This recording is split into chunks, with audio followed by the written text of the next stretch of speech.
تو عورت نبی اس لیے نہیں بن سکتی کہ عورت پبلکلی ظاہر ہے اس طریقے سے پرفارم نہیں کر سکتی جو مرد کر سکتے ہیں. دیکھیں مہینے میں ایک ہفتہ تو اس کے اوپر ایسا ہے جس میں وہ نماز خود نہیں پڑھنی, تو اس نے آ کے کیا لیڈ کرنا ہے کسی کو. آج تو کافر بھی مان رہے ہیں کہ اولمپکس میں عورتوں کا مقابلہ مردوں سے نہیں ہوتا, عورتوں کی ٹیمیں الگ ہوتی ہیں مردوں کی الگ, کیونکہ فی نفس ہی اس جینڈر کے اندر اللہ تعالیٰ نے مرد کے مقابلے پر کمزوری رکھی ہوئی ہے. اس وجہ سے اس کو لیڈرشپ کے اوپر اس طریقے سے فائز نہیں کیا گیا. ہیومن ڈگنیٹی میں برابر ہے, بلکہ بعض اوقات اس کا مرد سے بھی مرتبہ بڑھ جاتا ہے. جس طرح کہ بخاری مسلم میں حدیث ہے کہ نبی علیہ السلام سے ایک شخص نے پوچھا کہ مجھ پر سب سے زیادہ حق مخلوقات میں سے سب سے زیادہ حسن جو اخلاق کا حقدار کون ہے؟ آپ نے فرمایا تیری ماں. دوسری دفعہ پوچھا فرمایا تیری ماں. تیسری دفعہ پوچھا فرمایا تیری ماں. چوتھی دفعہ فرمایا تیرا باپ. اب یہاں تو پھر بہت زیادہ درجہ بڑھ گیا ماں کا. تو ہیومن ڈگنیٹی میں برابر ہے. باقی جہاں پر لیڈرشپ کی بات آئے گی تو وہاں پر آپ پریفر کریں گے اس حوالے سے کہ مرد کو اللہ نے الرجال قوامون علی النساء حاکم بنایا ہے مردوں کو عورتوں پر.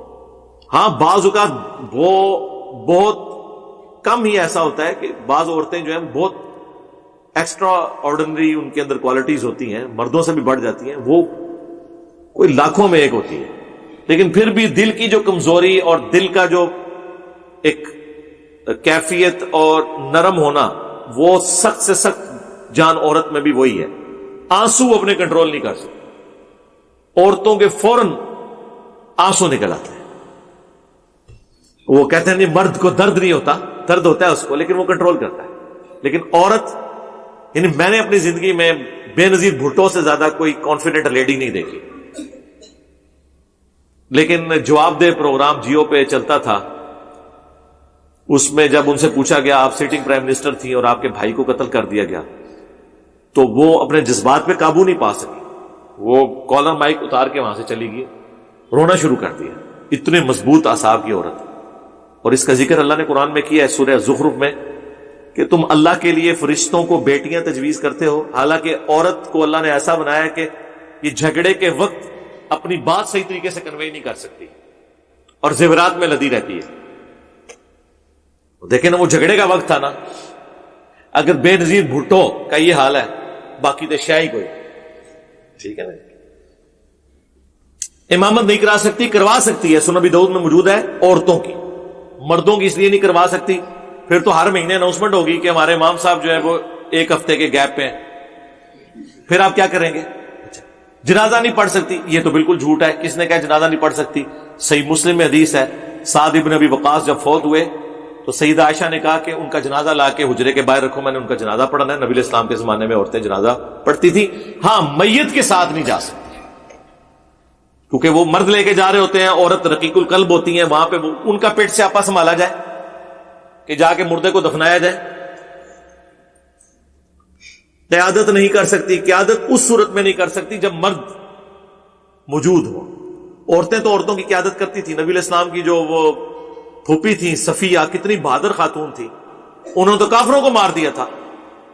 عورتوں کے اوپر ان کو نبی علیہ السلام نے لگایا ہوا تھا.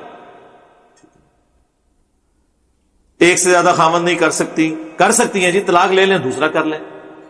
اچھا اب باقی دوسرا والا معاملہ ہوگا تو مجھے بتائیں, یہ جو جینڈر والا ایشو ہو جائے گا, اور سب سے بڑھ کر وہ اگر ایشو ڈی این اے کے ذریعے ریزالو بھی ہو جائے, آپ طے کریں کہ مرد و عورت کا آپس میں اکٹھا رہنا یہ جانوروں کی مانند ہے یا ایک خاندانی نظام کو وجود بخشنا ہے کہ جس کے اگینسٹ ایک اولاد کی تربیت کرنی ہے.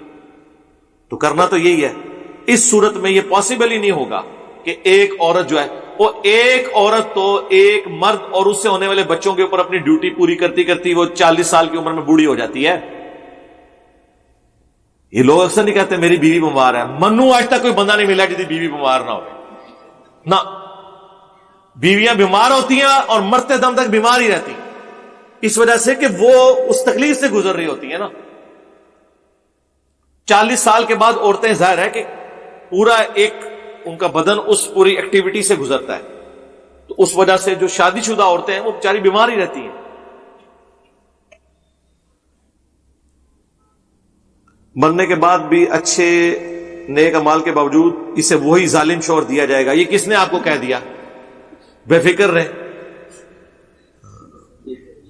ایسی کوئی بات نہیں ہوگی، یہ جھوٹ بولا گیا ہے، اس کا اختیار ہوگا، اور وہ ظالم گندے اعمال کے باوجود اس عورت کی وجہ سے جنت میں چلا جائے گا. یہ کیسا انصاف ہے؟ کس نے کہہ دیا میرے بھائی چلا جائے گا؟ کہانیاں چھوڑ دو. آپ کو جب ایک بات بنیاد ہی غلط بتائی گئی ہے، اس کے اوپر آپ عمارت تو نہ کھڑی کریں. لڑکی کی گواہی آدھی ہے، حصہ آدھا ہے. نہیں، آپ کو کس نے کہہ دیا؟ یہ ایک خاص اسپیسیفکلی کیس میں ہے جو قرآن میں رپورٹ ہوا ہے کہ جب آپ لین دین کا معاملہ کریں گے نا، اس میں جو گواہ ہے اس میں 2 مرد یا 1 مرد اور 2 عورتیں ہیں. باقی تو صحیح مسلم میں موجود ہے، نبی علیہ السلام نے ایک عورت کی گواہی کے اوپر رضاعت کا رشتہ اسٹیبلش کر دیا تھا. اس میں تو 2 عورتیں بھی گواہ نہیں تھی، ایک عورت تھی. تو یہ آپ کو کسی نے غلط بتایا.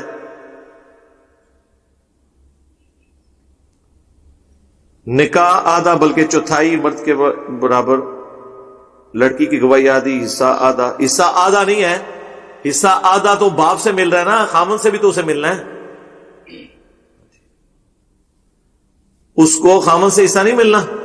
سب سے بڑی بات یہ ہے کہ عورت کو اللہ تعالیٰ نے بچپن میں باپ کی کفالت میں رکھا ہے، جوانی میں خامن کی کفالت میں ہے، اور بڑھاپے میں اپنے بچوں کی کفالت میں رکھا ہے. تو پوری زندگی شہنشاہوں والی زندگی عورت گزار رہی ہے اسلام کے اندر. تو